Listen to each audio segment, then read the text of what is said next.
Men are good, as are you.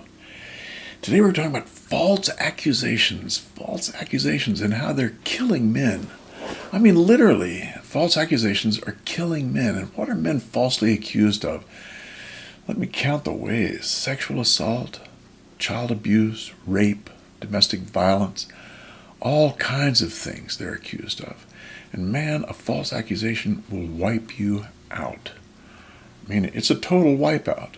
When you get falsely accused, it'll knock you over because your world shifts, and no longer is the world a safe place. In some ways, it's become a crazy place. It's like before you could know you take 1 step, 2 steps, 3 steps, and those steps would be solid. Now, after being falsely accused, it's like the world becomes a sponge. It's like you sink down, you don't know where you're going. Everything's upside down. People who loved you before are scratching their heads about you, and how can you prove something? How can you prove you didn't do something? It's almost impossible, so it's a real mess for people. And a lot of men have been going through this mess, and it's killing them.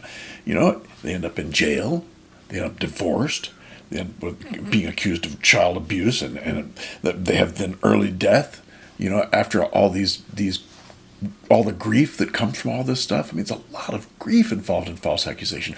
You lose your world as a place where you lose the people around you.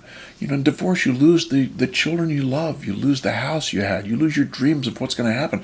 All of these things just pile up and pile up and pile up.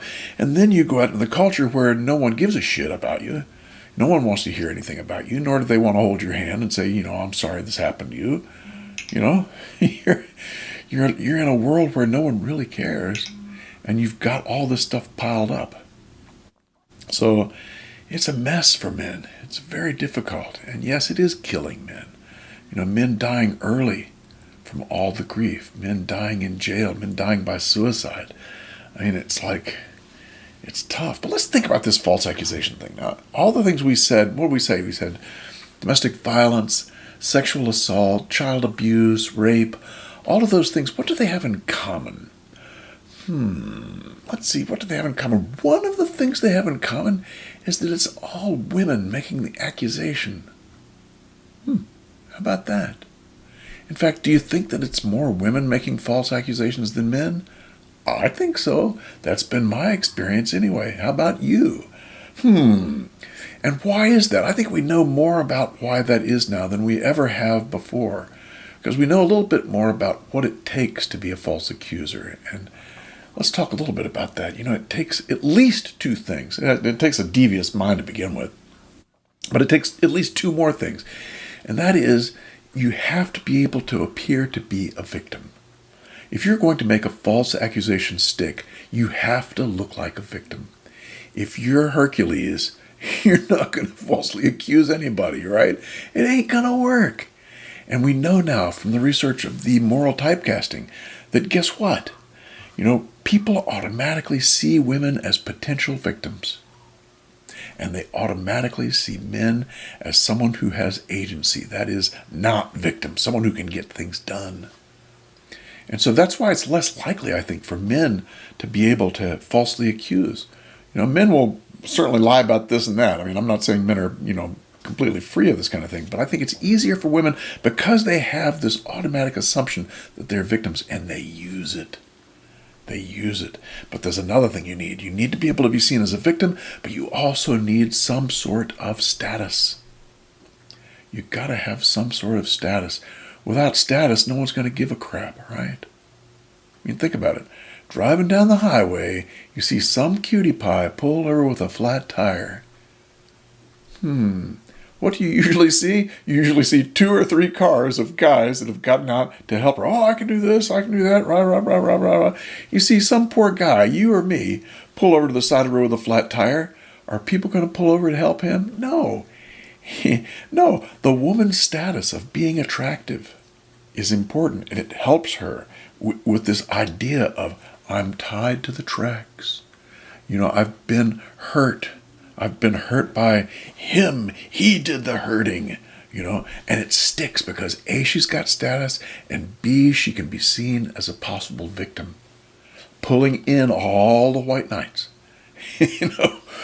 Oh, geez. Yeah, and so it goes. So, I think it's probably true that more women than men are false accusers. And of course, false accusation is the one of the top weapons of relational aggression, which is also considered, at least some people consider it more a female thing than a male thing. I know there's controversy about that, but boy, my experience has been the females are far outweigh the males as far as their use of relational aggression, whereas the men will tend to push their way into things. I mean, we tend to push, we tend to shove, we tend to demand, we tend to throw our weight around.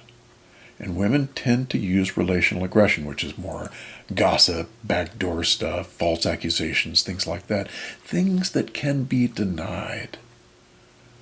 I didn't mean it like that. When you shove someone, you can't say, I didn't mean it like that. It's like, yes, you did. There's no way around it.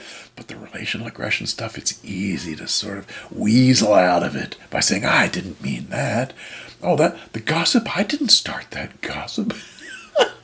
So, anyway, your false accusation stuff is a big part of the whole relational aggression thing. And that's really, in my experience, more of the domain of women than it is the domain of men. Yeah. And, the whole false accusation thing will stand up for a long time, but it won't stand up forever. Because it's not made out of granite. It's not made out of rock. It's made out of sand. It's made out of bullshit. And repeated rain tends to melt the bullshit. Let me tell you a story about that. There's a Salem witch hunts. You've all heard of the Salem witch hunts, I'm sure, which were started by 8 young women falsely accusing, right? That was the beginning of things. And they went on for a year or two, I think, a long time. But after a while, guess what happened to the false accusations? The false accusations started being pointed at people who the community didn't really like very much. They started being pointed at people who were a little bit late on paying back their loans. I mean, they started pointing the finger at people who were questioning the false accusers. So things started falling apart, when that sort of thing happens, when there's no longer a monolith. It's no longer a one-sided thing where, believe the victim, believe the victim, believe the victim, no matter what. Well, maybe John's not a victim because he's someone we like, right? Now, does that sound familiar to you? I think it should. I think it should sound familiar because guess what? This is exactly what's happening with the false accusations of Me Too. Now, with Me Too, I'm sure there's some guys out there that are rightfully accused. I'm not saying all of the accusations were false, but I'm saying some of them were probably false. And guess what? If you can't question the accuser, you can't tell whether it's false or not. Right?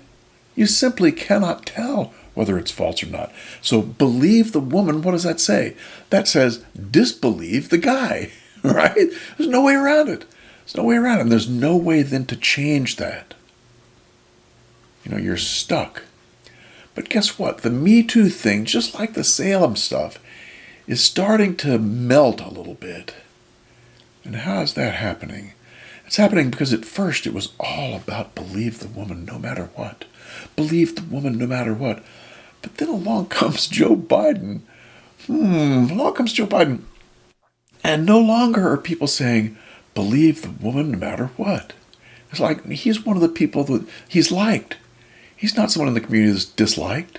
He's not someone who's been late in paying his loan back. He's someone who's been feeding the trough of these feminists, right?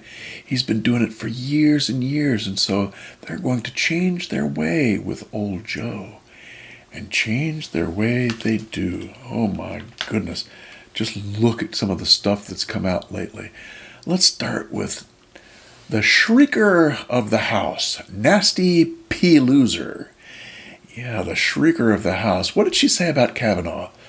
Well, Nasty said, I applaud the courage of Dr. Christine Blasey Ford to come forward to share her story. As we continue to learn more about these allegations against Judge Kavanaugh, we must ensure that Dr. Ford's rights to justice and privacy are respected. Survivors should be supported when they come forward without the fear of threats or further trauma. Nasty, that's pretty strong words. But then when it came to Biden, what did Nasty say? Well, she says there's a lot of excitement around the idea that women will be heard and will be listened to, but there's also due process. Nasty finds due process. How about that? Suddenly, she finds due process, and Joe deserves to have his day and his say. Not Kavanaugh. Can you see how things are falling apart?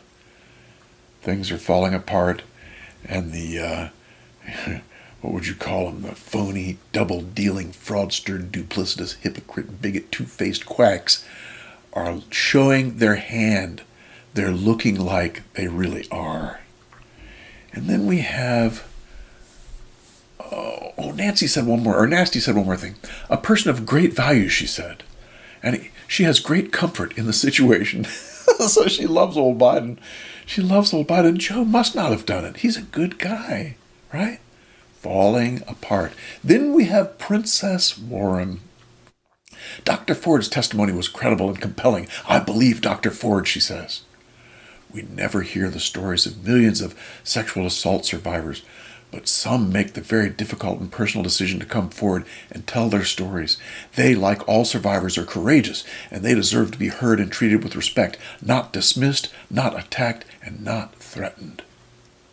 Yeah, Princess.